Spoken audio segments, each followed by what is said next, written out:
یعنی کہ 950. تو 50 کے لیے اللہ تبارک و تعالیٰ نے عام کا لفظ استعمال کیا، اور 950 یعنی نکال دیں اس سے 50 تو 950 رہ گئے. تو وہاں وہ مشکل سال تھے. وَلَقَدْ أَرْسَلْنَا نُوحًا إِلَىٰ قَوْمِهِ فَلَبِثَ فِيهِمْ أَلْفَ سَنَةٍ إِلَّا 50 عَامًا. دونوں لفظ. اسی طرح قرآن کریم میں جو یوسف علیہ السلام جب جیل میں تھے تو ظاہر ہے انہوں نے خواب دیکھا، اور خواب ایک دو لوگوں کو بتایا، کہ ایک کو بتایا کہ تمہیں پھانسی ہو جائے گی، دوسرے کو بتایا کہ تم چھوٹ جاؤ گے اور بادشاہ کے دربار میں تم جو ہے وہ ان کے ملازم بن جاؤ گے. تو بادشاہ کو نا میرا بھی بتانا کہ میں جیل میں ہوں، مشکل میں ہوں، تو ذرا میری مدد کے لیے بھی کوشش کرنا. تو وہ بھول گیا اپنے بادشاہ کو بتانا. جب وہ رہا ہو گیا، وہاں بھی موسیٰ یوسف علیہ السلام کے لیے جو لفظ استعمال ہوا کہ وہ کئی سال تک پھر یوسف علیہ السلام جیل میں جو ہے وہ پڑے رہے. یعنی وہاں بھی سنہ کا لفظ استعمال ہوا ہے کہ یا صاحب السجن اما احدکما فیسقی ربہ خمرا و اما الاخر فیسلب فتاکل الطیر مر. تو آگے جو ہے وقال الذی، یعنی کہ وہ جو آیت آ رہی ہے وہاں بھی سنا کا لفظ استعمال ہوا. میرے ذہن میں آیت آگے پڑھوں تو آ جائے گی. تو وہ موسیٰ یوسف علیہ السلام پھر کئی سال تک جو ہے وہ جیل میں پڑے رہے. اسی طرح یا اس کو یوں سمجھ لیں، کیونکہ یہ سنا کا لفظ قحط کے سالوں کے لیے استعمال ہوتا ہے، تو اگر قحط اور مشکل جو وقت ہے وہ کم بھی ہو تو وہ زیادہ لگتا ہے. وہ یعنی 1 مہینہ 2 مہینے بھی ہوں تو وہ ایسے لگتا ہے جیسے تکلیف میں ہوں، تو وہ ایسے لگتا ہے جیسے سال ہا سال جو ہے وہ گزر چکے ہیں. وَلَقَدْ أَخَذْنَا آلَ فِرْعَوْنَ بِالسِّنِينَ وَنَقْصٍ مِّنَ الثَّمَرَاتِ. یعنی پھلوں میں اور گندم میں کمی جو ہے وہ کر دی گئی، فصلیں تباہ ہو گئیں، پانی سوکھ گیا، اور اس کی خوشحالی جو ہے وہ ختم ہو گئی، اور جو ہے وہ قحط پڑ گیا، کھانے کو ملتا نہیں تھا. سمجھ لیں کہ بھوک اور پیاس نے اس ملک کو گھیر لیا. یہ اللہ تعالیٰ کا پہلا عذاب تھا. یعنی ہم سمجھتے ہیں کہ وہ صرف ڈبو کر ہلاک کر دیے گئے، اس سے پہلے اور عذاب بھی آئے. تو اس سے یہ پتہ چلتا ہے کہ یہ جو چھوٹے چھوٹے تو نہیں، یہ جو بڑے عذاب سے پہلے جو چھوٹے چھوٹے عذاب آتے ہیں، یہ حتیٰ کہ بخار، اور اسی طرح جاب کا چھوٹ جانا، بزنس کا ختم ہو جانا، بیماری کا لگ جانا، پینڈیمک کا آ جانا، وائرس کا پھیل جانا، مومن جو ہے وہ ہر مشکل کو اللہ تبارک و تعالیٰ کی طرف سے ایک وارننگ سمجھے، وہ اپنا انالیسس کرے کہ کہیں اللہ تعالیٰ مجھ سے ناراض تو نہیں ہے. تو یہ مومن جو ہے وہ اس طرح اس کو سوچنا چاہیے. اور ایک آیت مبارکہ میں اللہ تبارک و تعالیٰ نے فرمایا وما اصابکم من مصیبت فبما کسبت ایدیکم، کہ جو بھی مشکل مصیبت تم پر آتی ہے وہ تمہارے اعمال کی وجہ سے آتی ہے. تو اسی طرح بعض اوقات ظاہر آزمائش بھی ہوتی ہے، مشکل وقت جو آتا ہے زندگی میں، بیماری اور اسی طرح اور پریشانیاں زندگی میں آتی ہیں، تو آزمائش بھی ہوتی ہے اللہ تبارک و تعالیٰ کی طرف سے. ضروری نہیں کہ وہ پنشمنٹ ہی ہو. جہاں ظاہر نبی کریم صلی اللہ علیہ وسلم اور دیگر انبیاء پر بہت ساری آزمائشیں اور تکلیفیں آئیں، تو یہ سزا نہیں تھی ان کے لیے. ایک اسکالر سے کسی نے پوچھا کہ ہمیں کیسے پتہ چلے گا کہ اگر زندگی میں کوئی مشکل ہم پر آ گئی ہے کہ یہ اللہ کی طرف سے آزمائش ہے یا سزا ہے. تو انہوں نے بڑا اچھا جواب دیا کہ اگر اس تکلیف کی وجہ سے تم پریشان ہو، شور مچا رہے ہو، واویلا مچا رہے ہو، بے صبری کا مظاہرہ کر رہے ہو کہ مارا گیا، لٹ گیا میں، میرا تو کچھ نہیں بچا، تو یہ سزا ہے. اگر اس آزمائش کی وجہ سے پھر بھی صابر ہو، صبر کر رہے ہو اور بڑی آنریبل طریقے سے اس کو برداشت کر رہے ہو، تو یہ آزمائش ہے، کیونکہ صبر اللہ کے نیک بندے ہی کرتے ہیں. تو یہاں بھی جو ہے وہ موسیٰ علیہ الصلوۃ والسلام نے ان کو صبر ہی کی تلقین کی۔ پچھلی آیت میں جو ہم نے دیکھا کہ جب ان کا قتل عام شروع ہو گیا تو ان سے یہی کہا کہ عسیٰ ربکم ان یہلک عدوکم ویستخلفکم فی الارض فینظر کیف تعملون۔ تو یہ بھی اس سے پہلے جو آیت آ رہی ہے قالوا اذنا من قبل وصبر، یہ ہے نا، قال موسیٰ لقوم استعینوا باللہ وصبروا، یعنی صبر کرو۔ جب ان پر ظلم اور جو جبر جو ہے وہ شروع ہوا، قتل عام شروع ہوا، تو ان سے یہی کہا گیا کہ صبر کرو، انشاءاللہ اللہ آپ کی اس تکلیف کو جو ہے وہ دور کر دے گا۔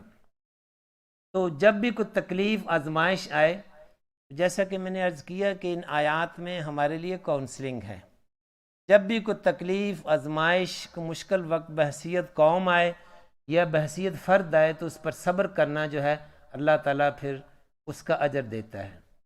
تو یہی ان پر جب آیا، کیونکہ وہ تو ظاہر ظالم اور جابر تھے، جب ان پر تکلیف آئی وَلَقَدْ أَخَذْنَا آلَ فِرْعَوْنَ بِالسِّنِينَ وَنَقْصٍ مِّنَ الثَّمَرَاتِ لَعَلَّهُمْ يَذَّكَّرُونَ، ان پر قحط بھیجا گیا تاکہ وہ اس سے سبق حاصل کریں اور اس تکلیف کی وجہ سے اللہ کی طرف رجوع کریں اور وہ توبہ کریں۔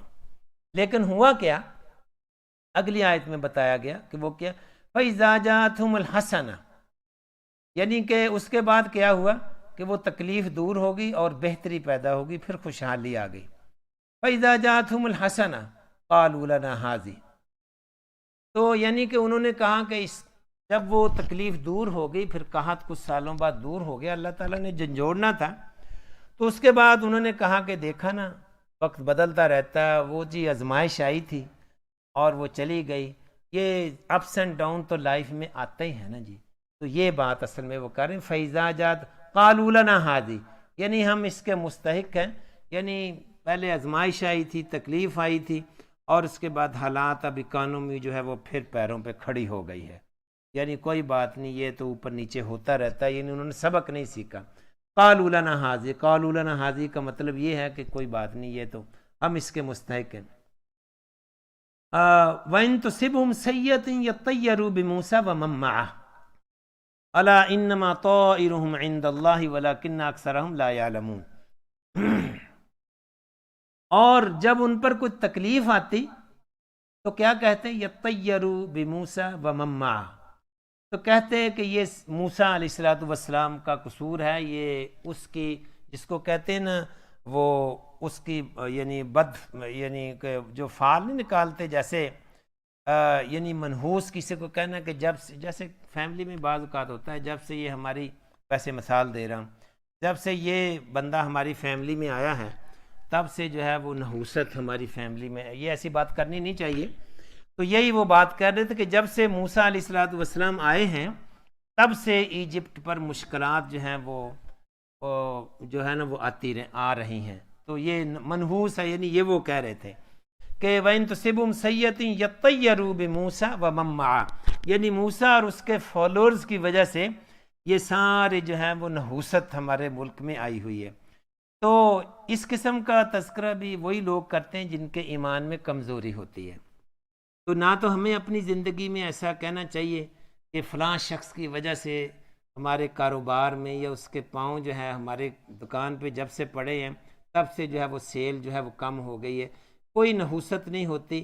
یہ وہی بات اللہ تبارک و تعالیٰ یہاں فرما رہے ہیں، الا انما طائرہم عند اللہ، جو کچھ بھی ہوتا ہے اللہ کی طرف سے ہوتا ہے، کسی فرد کی کوئی نحوست نہیں ہوتی۔ یہ اللہ تعالیٰ نے واضح کر دیا، الا انما طائرہم عند اللہ ولکن اکثرہم لا یعلمون، لیکن ان کو علم نہیں ہے۔ طائر اصل میں نا، طائر کیا ہوتا ہے، یطیروا، یہ اصل میں آپ نے پرندہ سنا ہوگا، پرندے کو بھی وہ اس کے لیے آتا ہے نا، جیسے طیارہ ہوتا ہے پرندے کے لیے اڑتا ہے، اس کو طیارہ کہتے ہیں، ٹھیک ہے، جس کے ونگز لگے ہوئے ہوں اس کو طیارہ کہتے ہیں، جہاز کے لیے آتا ہے۔ تو طائر، جیسے آپ نے شعر بھی سنا ہوگا، ہے طائر لا ہوتی اس رزق سے موت اچھی، طائر پرندے کو کہتے ہیں، کہ وہ علامہ اقبال کا شعر ہے نا، یا طائر لا ہوتی اس رزق سے موت اچھی، جس رزق سے آتی ہو پرواز میں کوتاہی۔ تو طائر پرندے کو کہتے ہیں، اور طائر یعنی کہ آپ نے سنا ہوگا جعفر طیار رضی اللہ تعالیٰ عنہ حضرت علی رضی اللہ تعالیٰ عنہ کے بھائی تھے، نبی کریم صلی اللہ علیہ وسلم کے کزن تھے. تو وہ ایک جنگ تھی، جنگ موتا رومن کے ساتھ ہو رہی تھی، اس میں وہ شہید ہو گئے تھے. تو اس جنگ میں سب سے پہلے ان کے بازو کٹے تھے، بازو کاٹ دیے گئے تھے، دونوں بازو جو ہے نا وہ کاٹ دیے گئے. تو نبی کریم صلی اللہ علیہ وسلم، یہ ایک معجزہ تھا. تو نبی کریم صلی اللہ علیہ وسلم مدینہ میں بیٹھے، آپ خود جنگ میں نہیں گئے تھے، دیکھ رہے تھے کہ جعفر جو ہے اس کو شہید کر دیا گیا، اس کے بازو کاٹ دیے گئے. اور پھر کچھ دنوں بعد آپ نے فرمایا کہ اللہ تبارک و تعالیٰ نے جعفر کے بازوؤں کی جگہ ونگز لگا دیے ہیں، جنت میں وہ اڑ رہے ہیں. ویسے بھی ہے نا کہ شہید جو ہے وہ جنت میں سبز پرندوں کی شکل میں اڑتے ہیں، یعنی اللہ تعالیٰ نے ان کو پر دے دیے ہیں. تو اسی لیے کیونکہ نبی کریم صلی اللہ علیہ وسلم نے فرمایا کہ ان کے بازو تو انہوں نے کاٹ دیے تھے، لیکن اللہ نے ان کو یہ رتبہ دیا کہ ان کو بازوؤں کی جگہ پر لگا دیے ہیں، وہ اڑتے پھرتے ہیں جنت میں. تو اسی لیے ان کا نام جو ہے وہ جعفر طیار کے بعد مشہور ہو گیا، یعنی پرندے کی طرح اڑنے والا طیار. یہ یطیرو، یہ پرندہ ہے. وہ میں بات کہاں نکل گئی، اصل میں عربوں کے ہاں یہ رواج تھا کہ وہ جب بھی کوئی کام کرنا ہوتا تھا وہ ایک پرندہ اڑاتے تھے. اگر پرندہ دائیں طرف اڑتا تو وہ کہتے یہ کام کرنا ٹھیک ہے. یہ ان کا کہہ لیں جیسے استخارہ نہیں کہہ لیں، وہ طریقہ جاہلیت کا وہ کہہ لیں، مثال دینا. اگر پرندہ بائیں طرف اڑ جاتا تو وہ کہتے کہ یہ منحوس ہے کام، اس کو نہیں کرنا. اس لیے وہ اس کے لیے نا وہی لفظ طائر کا لفظ استعمال یہاں قرآن کریم میں بھی وہ ان کو سمجھانے کے لیے کیا گیا ہے.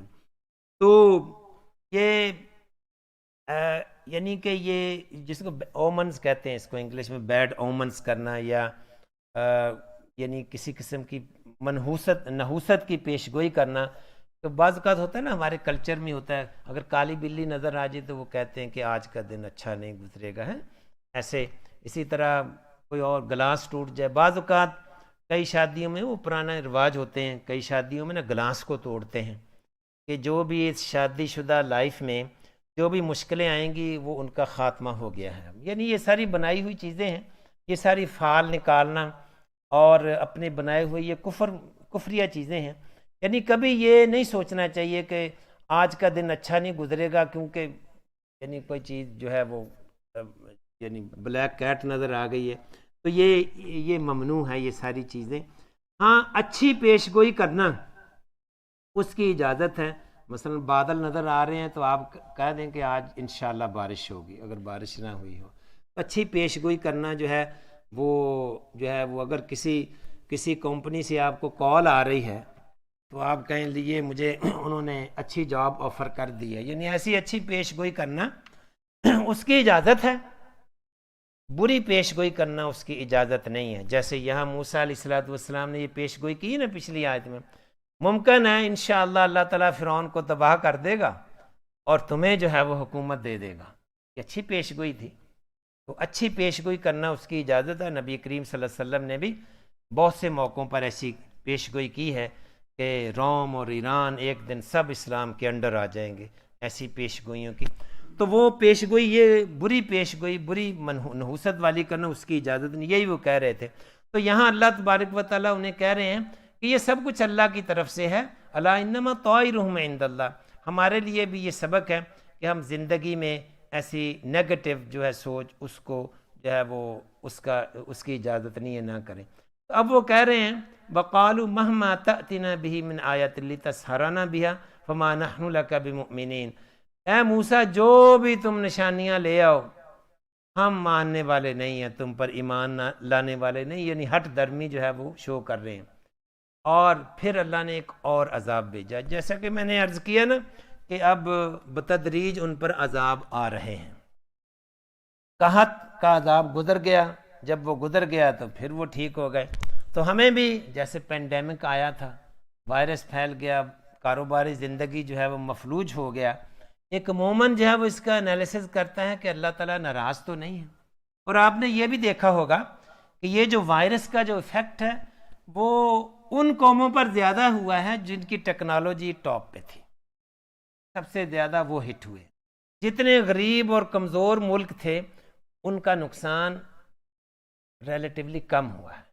تو یہ مومن تو ہر چیز کا انالیسس کرتا ہے، وہ یہ نہیں سوچتا کہ سائنس ہی ہر جگہ ہے، اللہ تعالیٰ کی پکڑ بھی تو ہو سکتی ہے نا. تو یہ ایک عذاب آیا ان پر، پھر اگلا عذاب کیا آیا؟ فَأَرْسَلْنَا عَلَيْهِمُ الطُّوفَانَ. طوفان آیا، یا طوفان، ٹائفون، وہ بھی انگلش میں بھی اس کو اسی طرح کہتے ہیں کہ طوفان آیا. فَأَرْسَلْنَا عَلَيْهِمُ الطُّوفَانَ، کہ طوفان آیا یعنی سیلاب پھر آیا، پانی جو ہے وہ یعنی کہ وہ بفر گیا، سیلاب آیا ایک قسم کا. اور جب سیلاب آتا ہے تو وہ بھی بہت تباہ کاری، مکان گر جاتے ہیں اور فصلیں تباہ ہو جاتی ہیں، اور جو ہے وہ زندگی جو ہے وہ بھی مفلوج ہو جاتی ہے. امداد کے مستحق پھر جب بڑی بڑی قومیں جو ہیں سیلاب آ جائے تو سب کچھ اس میں بھی، یہ بھی اللہ کی طرف سے عذاب. فَأَرْسَلْنَا عَلَيْهِمُ الطُّوفَانَ. لیکن جو ہے طوفان آیا، سیلاب آیا، اس میں بھی اس قوم نے کوئی سبق نہیں سیکھا.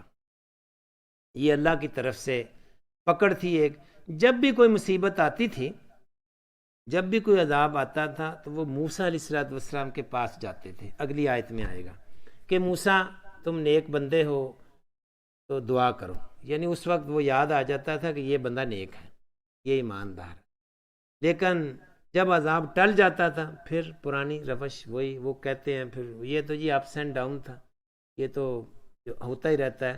قال یعنی کہ جو آیت پہلے گزر چکی ہے کہ یعنی کہ یہ تو ہم اس کے مستحق ہیں، یہ تو ہوتا رہتا ہے. تو اب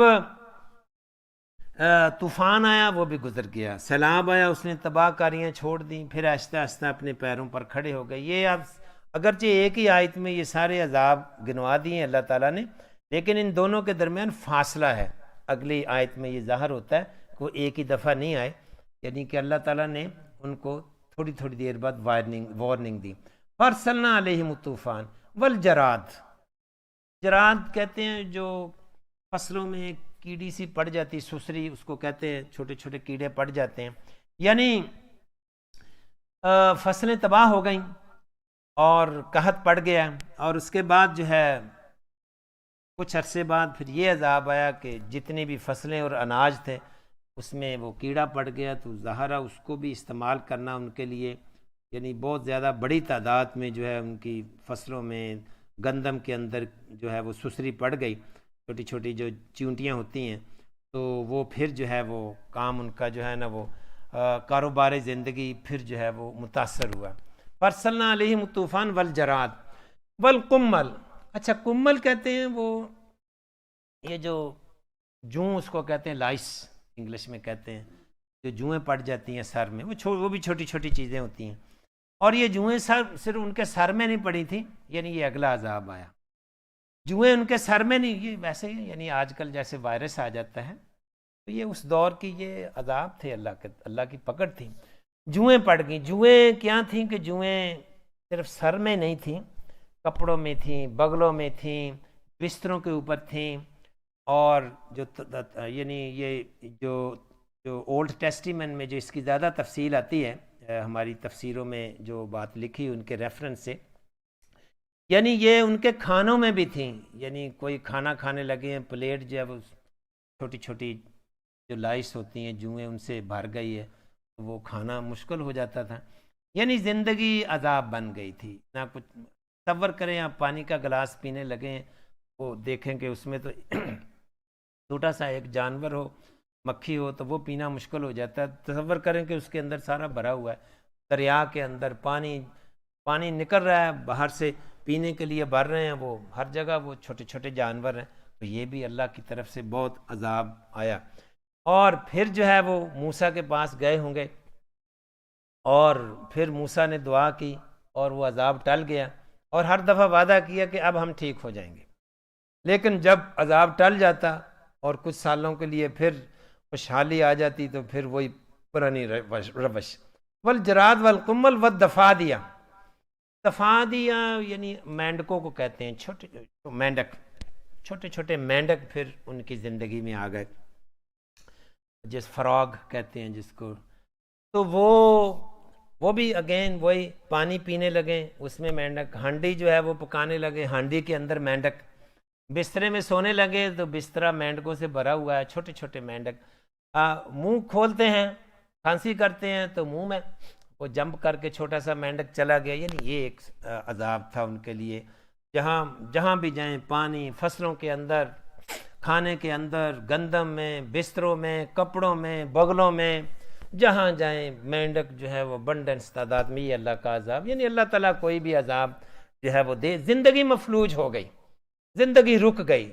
یعنی بڑی آزمائش میں، پتہ ہے نا جس طرح پینڈیمک آیا تھا تو زندگی رک کر رہ گئی تھی، دکانیں بند ہو گئی تھیں، ٹیشو کے لیے لوگ ایک دوسرے کو مار دھاڑ کر رہے تھے، بڑے بڑے سپر سٹور جو ہیں وہ، کیا زندگی بالکل تہس نہس ہو گئی تھی.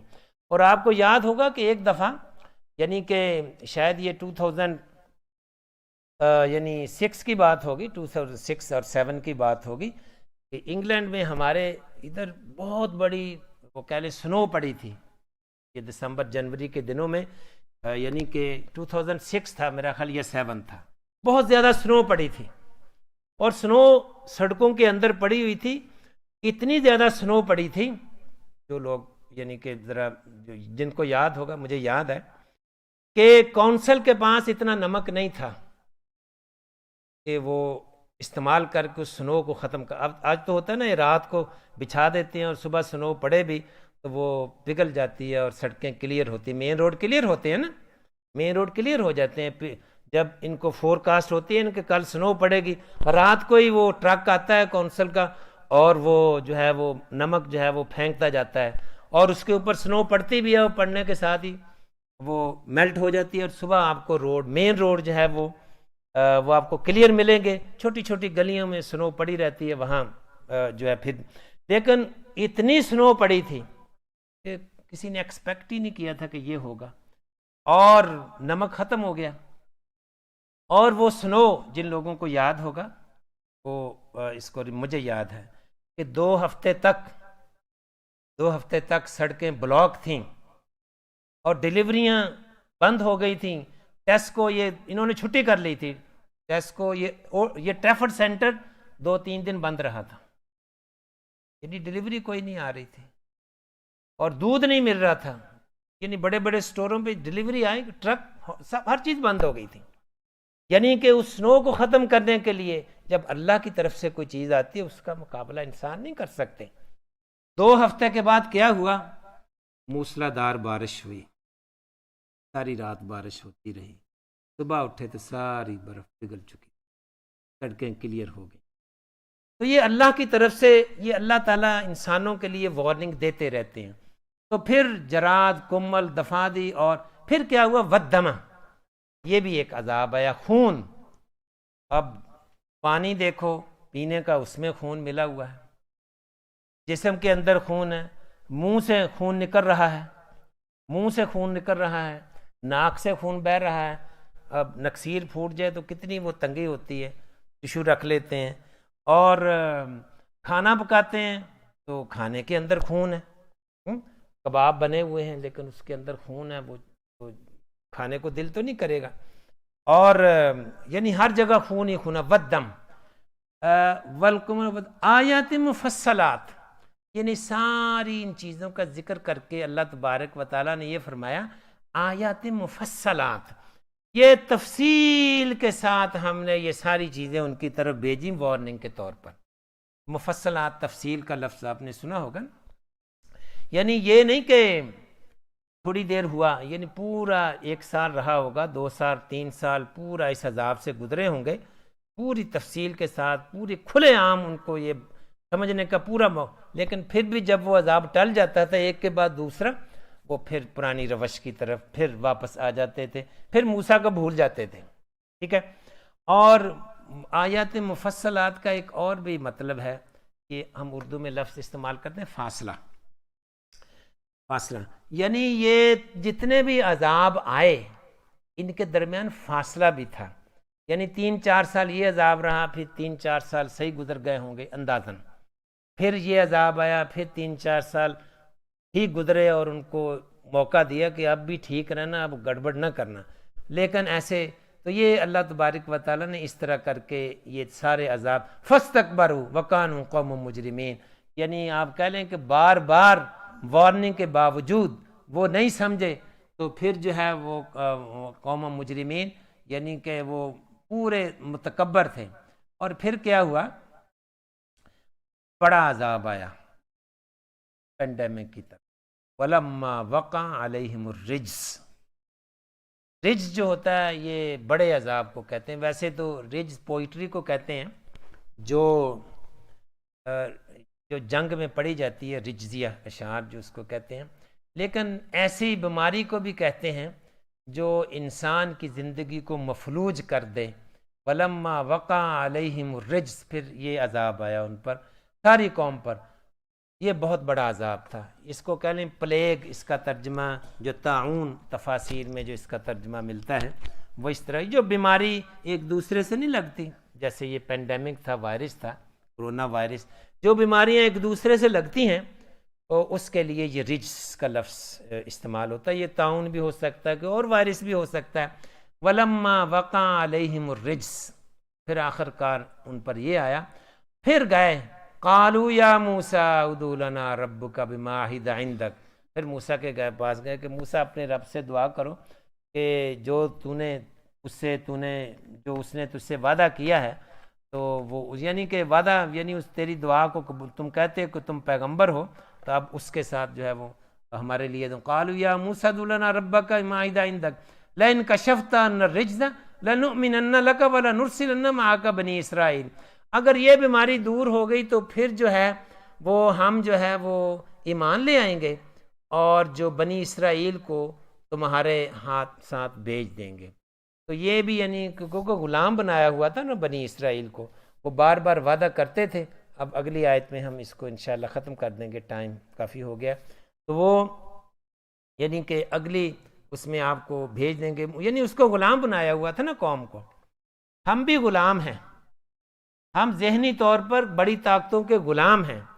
اس دور میں غلامی یہ تھی کہ موسیٰ علیہ السلام کی قوم کو باہر بھاگنے نہیں دیا جا رہا تھا، ان سے سلیو لیبر لی جا رہی تھی۔ آج کے دور میں کسی کو ایک جگہ قید کرنے کی ضرورت نہیں ہے، جس ملک میں چاہیں سیٹلائٹ سسٹم، سائنٹیفک ٹیکنیکس ایسی ہیں، جس ملک میں چاہیں اس کو کنٹرول وہیں بیٹھے بیٹھے کر سکتے، یہ بھی غلامی ہے۔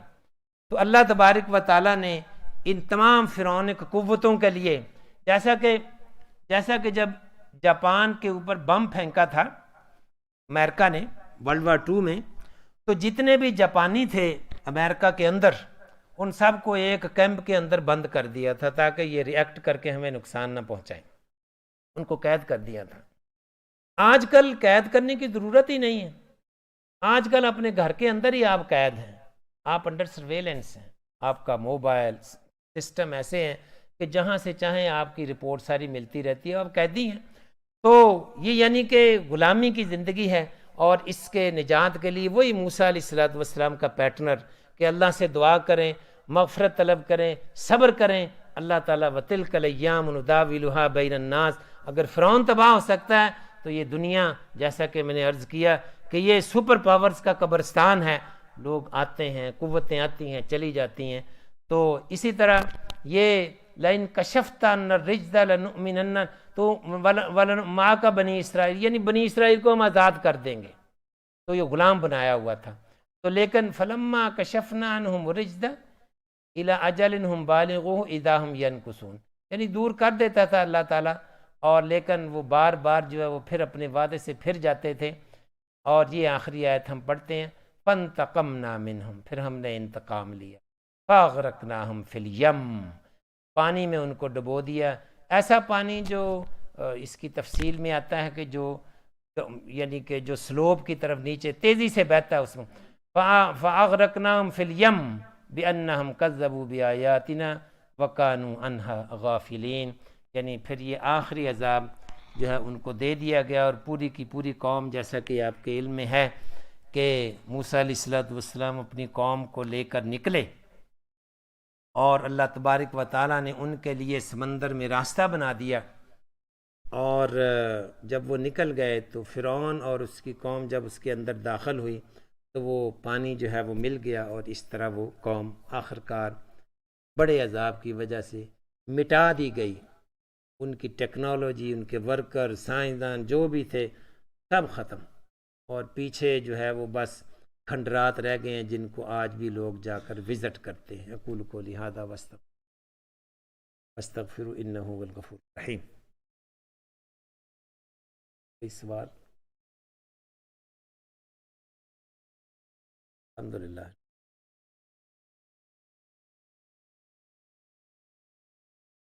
ربنا تقبل منا انك انت السميع العليم وتب علينا انك انت.